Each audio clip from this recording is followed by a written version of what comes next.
This was a nice, ideal distribution of America's wealth. But let's move on.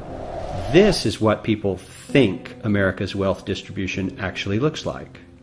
Not as equitable, clearly, but for me, even this still looks pretty great.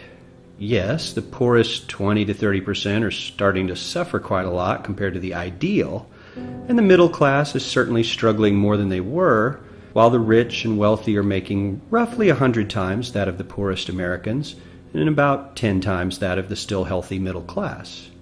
Sadly, this isn't even close to the reality. Here is the actual distribution of wealth in America.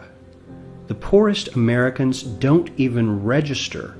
They're down to pocket change, and the middle class is barely distinguishable from the poor. In fact, even the rich between the top 10 and 20 percentile are worse off. Only the top 10% are better off. And how much better off? So much better off that the top 2 to 5% are actually off the chart at this scale. And the top 1%, this guy, well, his stack of money stretches 10 times higher than we can show. Here's his stack of cash, restacked, all by itself. This is the top 1% we've been hearing so much about. So much green in his pockets that I have to give him a whole new column of his own because he won't fit on my chart. 1% of America has 40% of all the nation's wealth.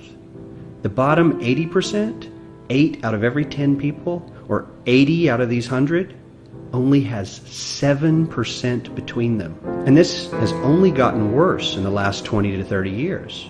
While the richest 1% take home almost a quarter of the national income today, in 1976, they took home only 9%, meaning their share of income has nearly tripled in the last 30 years. The top 1% own half the country's stocks, bonds, and mutual funds. The bottom 50% of Americans own only 0.5% of these investments, which means they aren't investing. They're just scraping by. I'm sure many of these wealthy people have worked very hard for their money. But do you really believe that the CEO is working 380 times harder than his average employee? Not his lowest paid employee, not the janitor, but the average earner in his company. The average worker needs to work more than a month to earn what the CEO makes in 1 hour. We certainly don't have to go all the way to socialism to find something that is fair for hardworking Americans. We don't even have to achieve what most of us consider might be ideal.